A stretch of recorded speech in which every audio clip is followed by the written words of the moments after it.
Hi, my name is Devin Ziegler, and today I will be talking about my analysis on the company Apple Incorporated.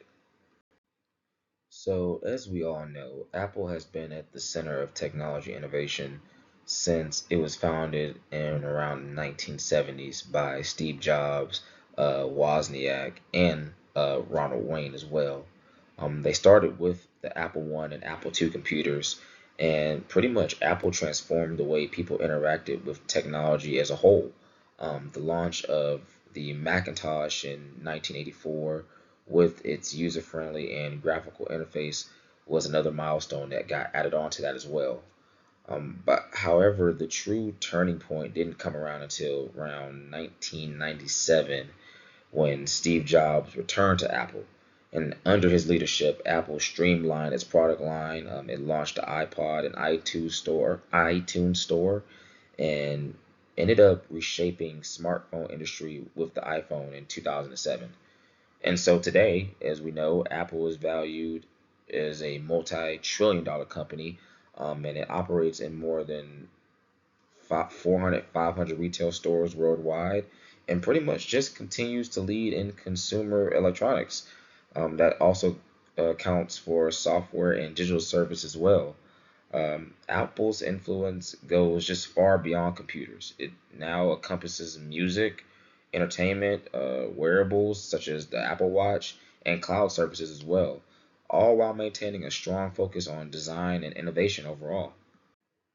In regards to their mission and vision, Apple's mission is has been stated to bring the best user experience to customers through innovative hardware, software, and services.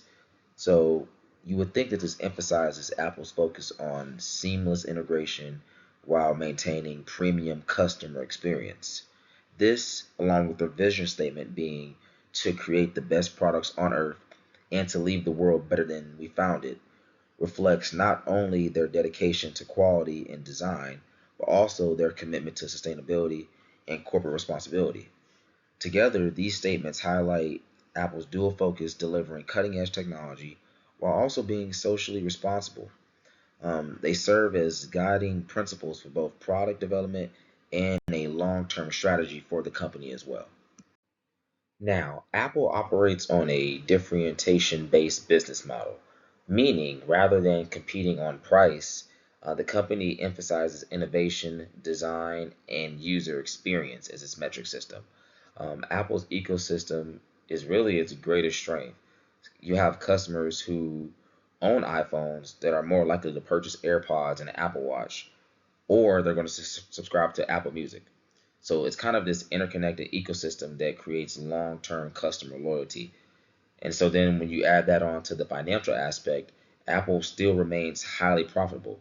But actually back in 2024, services alone generated over 80 billion, sorry, in revenue, and the company invested more than 30 billion in R&D as well. Apple does a really good job at maintaining efficiency by outsourcing manufacturing to companies like Foxconn, but also keeping designs and innovation in-house as well. And this is just a result of a sustainable business model that balances premium pricing, recurring revenue, and global brand prestige as well. Now, going into their competitive strategy, we see that for theirs, Apple's strategy is more of a focus on broad differentiation, meaning that their main focus is to stand out through innovation, design excellence, and integration of hardware, software, and its services as well. Apple's done a really good job of mastering the walled garden ecosystem, meaning that its devices and services work really best together, which creates high switching costs for customers. Meaning, for example, if you want to own an iPhone, you're more likely to use AirPods, Apple Play, and iCloud because they work together seamlessly. Another pillar or another just additive to Apple's strategy is its branding and marketing as well. So Apple's product launches are really global events that generate excitement while also reinforcing its reputation as a luxury technology. This helps Apple command premium prices while being able to maintain that big span of customer loyalty. Um, and as I said before, Apple invests heavily in talent and R&D, which in doing so ensures them a pipeline of innovation that continues to keep the company ahead of its competitors like Samsung and Google as well. Now, as I go into talking about the key analysis, I think it's good to note that several strategic analyses were taken to reinforce Apple's strong competitive position. Starting off with the SWOT analysis, uh, we were able to highlight Apple's strengths in innovation, brand loyalty, and its ecosystem integration as well, while also being able to take notice of its weaknesses, which would be, high prices, its reliance on iPhone sales. Going into the opportunities for the company, you would go into more of its wearables, such as the Apple Watch and things of that nature, AirPods as well, its digital services, and AR and VR technology.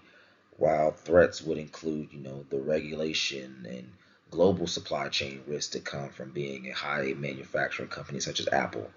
Then you have the competitive profile matrix, which Apple had a total score of 3.61, which is higher than its competitors being Samsung and Google, when it shows a overall clear competitive advantage in that respective regard.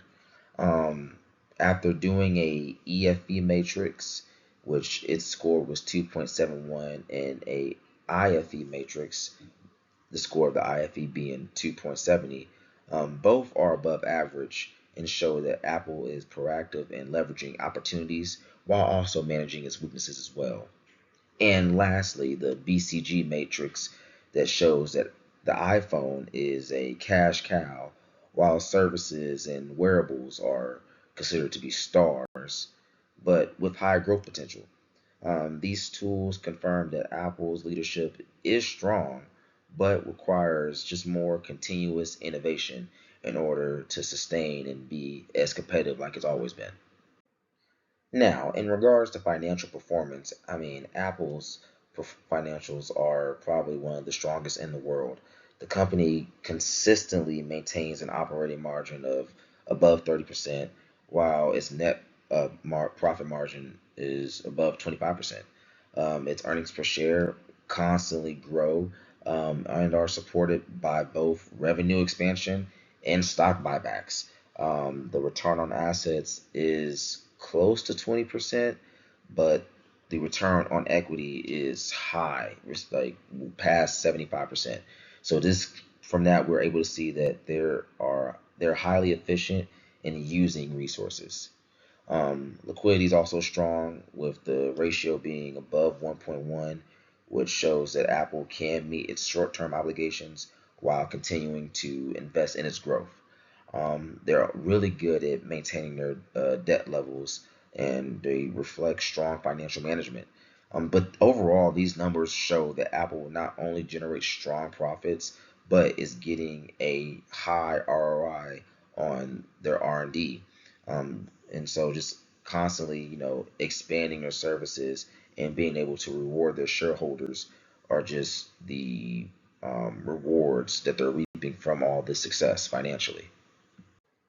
Now, obviously, Apple has been doing amazing for itself as a company, and it will continue to do so for the foreseeable future as well. But it's not perfect.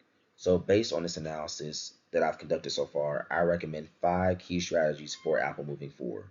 Starting off, the company should continue expanding its services ecosystem by bundling hardware with subscriptions such as Apple Music or iCloud in order to drive the recurring revenue that it has while maintaining customer loyalty as well. Going into that, the company should also aggressively pursue growth in its wearables and health technologies, such as the Apple Watch and Vision Pro, to capture new consumer trends. To add to that, I think Apple needs to improve on its accessibility in the emerging markets. I think offering refurbished devices or financing options could reach those price sensitive customers without diluting its premium brand as well. Apple should also diversify its supply chain beyond China to countries like India or Vietnam to reduce risks from those geopolitical tensions. And lastly, Apple must maintain its commitments to privacy, security, and sustainability. These values are key differentiators that strengthen consumer trust and brand loyalty overall. So, overall, as I said before, Apple remains one of the strongest companies in the technology industry, and that's largely due to its focus on innovation, branding, and ecosystem integration to go along with that. Its financial performance is outstanding. It leads the industry margins and has strong shareholder returns. Its SWOT, IFE, and EFE matrices show that the company is managing both internal and external challenges very effectively. The recommendations that I provided, which go into expanding its services, growing wearables, increasing accessibility, diversifying its supply chain, and all of those will ensure Apple sustains its leadership and competitive advantage for years to come, like it's already projected to do. But ultimately, Apple is not just positioned for success today.